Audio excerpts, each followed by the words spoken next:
그 CGV 메가박스 같은데 케이블이 이거 뭐야, 총이야? 두두두두.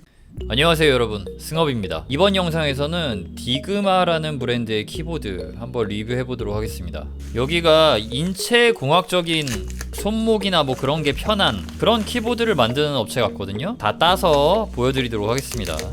야, 얘가 키보드겠죠? 오, 이거 가방이었네요. 이거 뭐... 야, 이거 완전 노트북 가방처럼 생겼는데요, 이거? 한번 열어볼까요? 여기 자크 이거 후루룩 열어드리고요. 노트북 나오나요? 오! 야, 이거 와우! 야, 이거 키보드 완전히 그냥 미래지향적인데요? 한번 다 뜯어볼게요. 오, 여기 가방도 이렇게 퀄리티가 장난 아닌데요? 여기 위에는 이거는 여긴 아무것도. 여긴 자석 마그네릭 방식이거든요?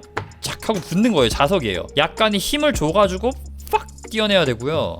이런 식으로 케이블이 뭐 이렇게 많아? 케이블이 이거 뭐야, 총이야? 두두두두. 네, 여기도 케이블이 있고, 그리고 여기도 케이블이 있어요. 요 쬐깐한 거, 요 꼬다리도 있고요. 가방이 되게 짱짱하네요. 그리고 여기 쿠션, 이거 지금 키보드 키에 눌려가지고 이렇게 눌린 거 봐요. 이렇게 올려주고. 이거 뭔가 느낌이 오지 않습니까? 이거 좀 비싸 보이는데요? 오, 야, 신기하다. 여기에 있는 것들도 이것도 한번 열어볼게요. 이 박스에는 손잡이가 있고, 열어주면은 자세한 설명이 되어 있습니다. 그 CGV 메가박스 같은데 극장의 그 시트 같지 않아요?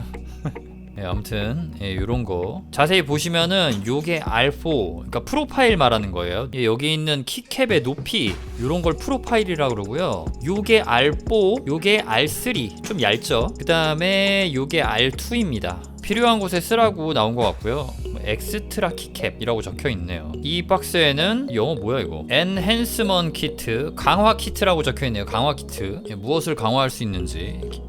오, 가운데 이거 로고 같은 거 박혀 있네요. 오, 키캡 스위치 풀러, 거기다가 야, 요거는 오링이에요. 오링 1.5mm, 2mm 이렇게 오링 들어가 있고요. 박스 여기 안쪽에 설명이 되어 있어요. 박스에 이렇게 설명 있는 거 되게 괜찮은데요. 네, 오링을 요 키캡 위에다가 이렇게 껴가지고 쓰는 건가 봐요. 근데 오링을 쓰면 사실 키감이 조금 답답해지는 경향도 있죠. 그리고 여기 있는 거는 이거는 그냥 뭐 이렇게 쓱쓱싹싹 닦는 거고, 그리고 여기는 뭐 클리닝 플로스, 천이 되게 예쁘게 개져서 들어가 있네요. 이런 느낌이고요. 제가 다시 개니까 별로 안 예쁘네요. 그리고 여기에는 뭐 찍먹팩 스위치인가봐요. 서버라고 이렇게 스위치들 몇 개 들어가 있는데, 이렇게 뭐 바꾸고 싶은 키에다가 바꿔주면 되는 것 같아요. 보면은 이 스위치에 대해서 이렇게 다 설명이 나와 있어요. 이렇게 뭔가 되게 상세하면서 귀엽고 되게 친절하네요. 이 박스를 그냥 허투루 쓰지 않고 굉장히 친절하게 이렇게 다 적혀 있습니다. 이런 액세서리 옵션이 따로 이렇게 같이 왔고요. 자, 이제 키보드를 한번 제대로 봐줘야 될 것 같은데요. 먼저 이거는 그냥 유저 매뉴얼, 되게 조그만데 매뉴얼이 들어가 있어요. QR코드 찍어서 설명서 보라고 있습니다. 그리고 디그마 스티커 2개. 이 키보드가 케이블이 이렇게 많은 이유는 왜일까요? 케이블이 많은 이유, 넓게 쓰고 뭐 좁게 쓰고 약간 그런 것들이 따로 있는 건가? 저는 이 부품의 정체도 잘 모르겠네요. 여기로 이렇게 하나 다 연결을 해주는 건가?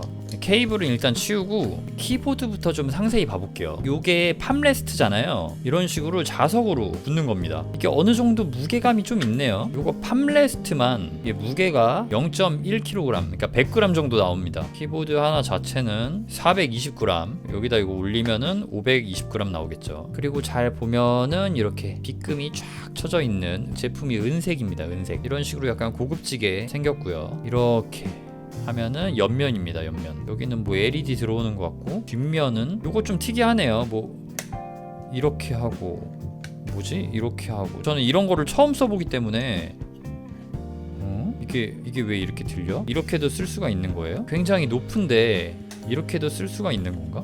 응? 이렇게? 뭘까요? 네. 천천히 보겠습니다. 아래쪽도 지금 이렇게 각도를 조절할 수 있는 게 되게 많아요. 야, 제가 이런 거는 또 처음 만져보는 거라 좀 새롭네요. 그리고 여기에는 그 무선 전원 버튼 같아요. 이렇게 와이파이 아이콘이 보이죠? 이렇게 하면은 살짝 안 보이고요. 반대쪽 키보드도 무선은 되나 보네요. 그리고 요거는 아까 전에 그거 요거 이렇게 연결하는 건가 보네요. 요거를 이렇게 연결해서 뭐 어디다 쓰는 거지? 연결이 됩니다. 포트가 요게 순놈이고 여기 앞놈도 있고 여기에도 꽂는 게 있고요. 설명서를 아직 보지 않아가지고 감을 못 잡겠어요. 놓고 쓰는 거는 이렇게 쓰는 것 같은데 일단 잘 몰라가지고 홈페이지 들어왔습니다. 디그마 대피 지금 이렇게 무선으로도 쓰고 이렇게 다리도 올려서 쓰고 바이나우 가격은 369에요. 369 검은색이랑 실버 색상 있고 제가 실버 색상이죠. 369달러면 얼마죠? 369달러면은 51만원입니다. 와 엄청 비싼 거였네요. 이거 엄청 비싼 거였네. 자 일단 이런 이미지들이 있는데요. 간단하게 확인 좀 해볼게요. 일단 무선으로 지금 다 되어 있네요. 빛도 나오고요. 이런 식으로 쓰는 거고요. 레이저 감성이다. 다른 색으로 아노다이징한 스페셜 에디션 버전도 있고요. 요거는 디자인이 다르네요. 일단은 완전 확실하게 어떤 식으로 쓰는지는 제가 정확하게는 모르겠는데 먼저 유선으로 한번 연결을 한번 해볼게요. 자 유선으로 먼저 연결을 하려면은 이게 되게 궁금하기는 한데 일단 놓고요. 케이블들이 이렇게 있거든요. 어떻게 써보느냐, 먼저 이 키보드 두 개를 연결하는 거 그게 있어야 될 것 같은데 어떻게든 부딪혀 보도록 하겠습니다. 이 모든 것들을 활용해서 두뇌를 풀가동해서 이 키보드를 한번 작동시켜 볼게요. 먼저 첫 번째, 그냥 이 길다란 선 하나로 키보드를 하나만 연결하면 어떻게 될 것인가. 선 하나 연결해 주고요. 여기 끝에는 그 USB-A 이거 커넥터 변환 잭이거든요. 이거를 연결해서 컴퓨터에 연결을 해줍니다. 불이 들어옵니다. 불이 번쩍번쩍. 이 반대쪽 키보드도 원래 쓰는 케이블로 한번 연결해 볼게요. 자, 이렇게 쓰는 걸까요? 지금 여기 가운데 떠 있는 거는 키 입력 테스터입니다. 왜 안 눌러지지? 다른 키보드로 반응하면 나오는데 뭔가 이런 식으로 연결하는 게 아닌가 봐요. 이런 식으로 연결하는 게 아닌가 봐요. 다시 빼주고요. 요거를 연결을 해줘야 되는 것 같은데요. 근데 이거는 이런 식으로 들어가게 딱 모양이 만들어져 있고요. 요거를 다른 데 연결을 한다? 이상한데? 이거 이렇게 편하게 들어가게 돼 있지가 않아요. 여기 살짝의 경사가 있어가지고 이걸 넣으려면은 얘를 또 들어줘야 되거든요? 이게 아닌 것 같은데 얘는. 여기에는 뭐 연결을 하면은 불이 들어올 것 같은 요 작은 전구도 들어가 있는데요. 이거 안 되겠습니다. 이거는 설명서 좀 봐줘야겠어요. QR코드를 통해 설명서로 한번 들어가 봐야겠어요. 자, 확인을 한번 해보겠습니다. 그냥 웹사이트네요. 드디어 알아냈습니다. 요거를 사용하는 거였어요. 요거를. 그러니까 그냥 컴퓨터랑 연결하는 케이블은 여기다 꽂아주세요. 이 디그마 디파이는 전용 이렇게 동봉되어 있는 전용 케이블을 사용해 주는 게 좋다고 합니다. 이걸 어떤 식으로 연결을 해야 되냐면요. 먼저 여기 넓은 부분 있잖아요. 여기 좁은 부분 말고 넓은 부분에다가 컴퓨터랑 연결할 USB를 꽂아줍니다. 요거 이렇게 쭉 따라가가지고 여기 있는 이 케이블은 C타입도 되고 A타입으로 바꾸는 커넥터 있잖아요. 요거를 이렇게 끼워가지고 컴퓨터에 연결을 해줄 수가 있습니다. 요거를 컴퓨터에 연결을 해주고요. 그러면은 여기에 이렇게 불이 들어와요. 초록 불이. 깜빡깜빡거린다. 요 상태에서 먼저 유선 모드 연결을 한번 알아보도록 하겠습니다. 유선 모드로 연결할 때는 여기다 이렇게 꽂아주고 그 다음에 여기다 이렇게 꽂아준 다음에 여기 이렇게 나와 있는 두 선을 키보드에 이렇게 하나씩 꽂아주세요. 얘는 왜 불 안 들어오지? 케이블을 거꾸로 바꿔 끼니까 불 들어왔습니다. 야, 이렇게 지금 연결이 되어 있는 상태입니다. 이렇게 납작하게도 쓸 수 있고 다리를 조금 세워볼게요. 이거를 이렇게 하나씩만 한번 올려볼까요? 이렇게 써본 적이 없어서 어떻게 다리를 세워줘야 할지 감이 안 잡혀요. 두 개 다 이렇게 세워서 이렇게 쓸 수도 있는 거고, 얘네들은 이 중간 다리들은 어떻게 쓰는 거지? 이거 이상한데. 일단 케이블 빼고 이거 다리부터 한번 세팅을 해볼게요. 먼저 일단 다 원상복구를 한 다음에 여기를 보면은 얘를 이렇게 들고 얘를 이렇게 접어가지고 이렇게 걸어주는 겁니다. 여긴 자세히 보면 이렇게 숫자 같은 게 써 있어요. 여기 앞부분 요 다리는 여기 각도를 이렇게 잡아줄 수가 있고, 뒤에는 여기 있는 거 각도를 이렇게 잡아줄 수가 있는 거죠. 뭔가 되게 잘 만들었네요, 이런 거. 그리고 자기가 어느 각도를 썼는지 이렇게 볼 수가 있고, 여기 밑에 부분도 마찬가지로 똑같이 이렇게 돼 있습니다. 15에다가 이렇게 맞춰볼게요. 이게 진짜 되게 디테일하게 세팅을 할 수가 있습니다. 여기를 접을 수도 있고 있고 펼 수도 있고 얘는 이거를 이렇게 펴주는 게 맞아요. 이게 이런 식으로 지탱이 돼서 이렇게 그러면은 이런 식으로 지탱이 돼서 이렇게 써줄 수가 있고요. 근데 여기 위아래 궁합이 잘 안 맞으면은 이렇게 까딱까딱거릴 수 있기 때문에 여기 또 잘 세팅을 해줘야 되네요. 굉장히 많이 세울 수도 있고 적당히만 세울 수도 있고. 오, 일단은 좀 세워봤습니다. 이런 식으로 한번 써보려고요. 이제 연결 다시 한번 해볼게요.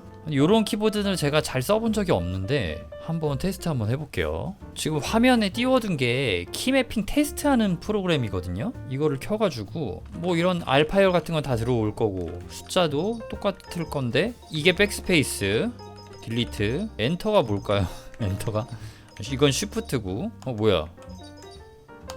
이거는 뭐야? 뭔지 모르겠지만 뭐 색깔이 막 바뀌고 이게 엔터네요. 이게 요것도 같이 엔터고요. 여기 돌기가 있는데 요거는 스페이스바 엔터 ESC 키. 그다음에 요거 쉬프트라고 치면은 물결은 안 되네요. 탭 캡스락 쉬프트. 요거는 LED 색상 바꾸는 거고요. 요거는 컨트롤 C. 컨트롤 C가 따로 매핑이 되어 있네요. 윈도우 키 엔터. 요 돌기 있는 게 스페이스였고요. 아무튼 뭐 대략적으로 알겠습니다. 진짜 일단은 좀 적응이 안 되지만 어쨌든 여러분들께 요거를 제가 소개를 하는 거니까요. 자, 그럼 요거 한번 타건을 일단 먼저 해볼게요. 타건을. 와, 이거 진짜 어떻게 치냐 이거. 돌기 쪽으로 가야 되고 다시 계속 도전해 볼게요. 요게 한영전환 키네요. 요게 안녕하세요. 스페이스가 저는 여기 있는 게 편하네요. 근데 요거는 매핑을 해주면 되겠죠. 제가 타건을 할 때도 이렇게 치니까 요게 조금 불편하긴 합니다. 엔터가 요거고. 근데 요거 이거 진짜 치기 힘드네요. 일단은 제가 요런 거를 잘 써보질 않아가지고. 근데 이게 정말 손목을 위해서 예를 들어서 뭐 이런 식으로 쓸 수도 있고 정말 다양하게 쓸 수 있잖아요. 뭐 이렇게 쓴다던가 이렇게 아니면은 뭐 이렇게 아니면은 정말 이렇게 쫙 벌려가지고 끝까지 쫙 벌려가지고 이런 식으로 쓸 수도 있는 거니까 확실히 요런 거를 좋아하시는 분들이 계시거든요. 이게 뭐 자체적으로도 경사가 일단 있어가지고요. 다리는 다 일단은 뺐고 이렇게 하니까 조금 더 제가 좀 적응하기 좋은 것 같아요. 다시 한번 도전합니다.